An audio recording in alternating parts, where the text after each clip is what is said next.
Rayalaseema lift irrigation విషయంలో చంద్రబాబు అన్యాయం చేస్తున్నారని వైసీపీ రాష్ట్ర కోఆర్డినేటర్ సజ్జల రామకృష్ణారెడ్డి అన్నారు. ఇంకో 6 నెలలు వైసీపీ ఉంటే Rayalaseema lift irrigation project పూర్తయ్యేదన్నారు. Telugu Desam party సానుభూతి పరులతో ఎన్జీటీలో కేసు వేయించి అడ్డుకున్నారని ఆరోపించారు. జగన్ ప్రభుత్వంపై వేస్తున్న నిందలను తిప్పికొట్టాలని శ్రేణులకు సూచించారు. కూటమి సర్కారు చేస్తున్న కుట్రలను నిలదీయాలని పిలుపునిచ్చారు. ప్రభుత్వ మెడలు ఉంచి రాయలసీమ ఎత్తిపోతల పథకం పూర్తి చేసేలా పోరాటం చేస్తామని సజ్జల తెలిపారు. మరో 10 రోజుల్లో లిఫ్ట్ ఇరిగేషన్పై పూర్తిస్థాయి కార్యాచరణ ప్రకటిస్తామని పేర్కొన్నారు.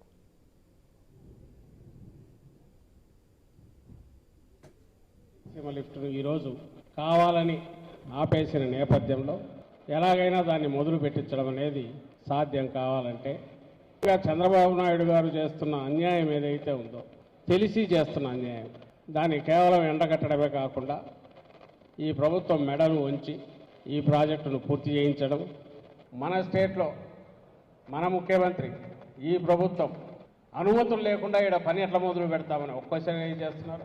అనుమతులు లేకుండా జగన్మోహన్ రెడ్డి ఆ రోజు పని మొదలు పెట్టడం ద్వారా నష్టం కలిగించారు రాష్ట్రానికి, నింద వేయబోతున్నారు.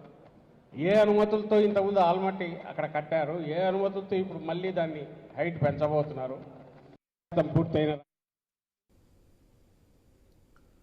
ఆల్మట్టి డ్యాం ఎత్తును పెంచే ప్రయత్నాలు జరుగుతున్నా ఏపీ సీఎం చంద్రబాబు ప్రభుత్వం పట్టించుకోవడం లేదని విమర్శించారు కడప ఎంపీ వైఎస్ అవినాష్ రెడ్డి. రాయలసీమ ఎత్తిపోతల పథకం ఎంత అవసరమో ఎగువ రాష్ట్రాలు కడుతున్న ప్రాజెక్టులను అడ్డుకోవడం అంతే అవసరమన్నారు. రాజశేఖర రెడ్డి గారు చెప్తా ఉన్నారు, ఈ మాదిరి కర్ణాటక ప్రభుత్వం ఆల్మట్టి ఎత్తు పెంచితే ఆంధ్రప్రదేశ్ రాష్ట్రాన్ని ఆల్ మైటీ కూడా కాపాడలేడని చెప్పి ఆ రోజు రాజశేఖర రెడ్డి గారు మరి మాట్లాడడం కూడా నేను విన్నా.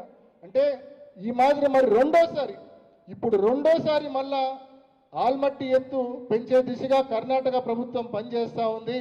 మన రాష్ట్రంలో మన ప్రభుత్వం మాత్రం నిమ్మకు నీరెత్తినట్టు ఏమాత్రం పట్టించుకోకుండా మొద్దు నిద్రపోతా ఉంది మన రాష్ట్ర ప్రభుత్వం. మరి దీన్ని తప్పకుండా అడ్డుకోవాలా. రాయలసీమ లిఫ్ట్ మనం సాధించుకోవడం ఎంత అవసరమో మన పైనున్న రాష్ట్రం ఆల్మట్టి ఎత్తు పెంచకుండా ఆపడం కూడా అంతే అవసరమనే విషయాన్ని కూడా గుర్తించమని చెప్పి ప్రతి ఒక్కరిని మనవి చేస్తా ఉన్నా. రాజశేఖర్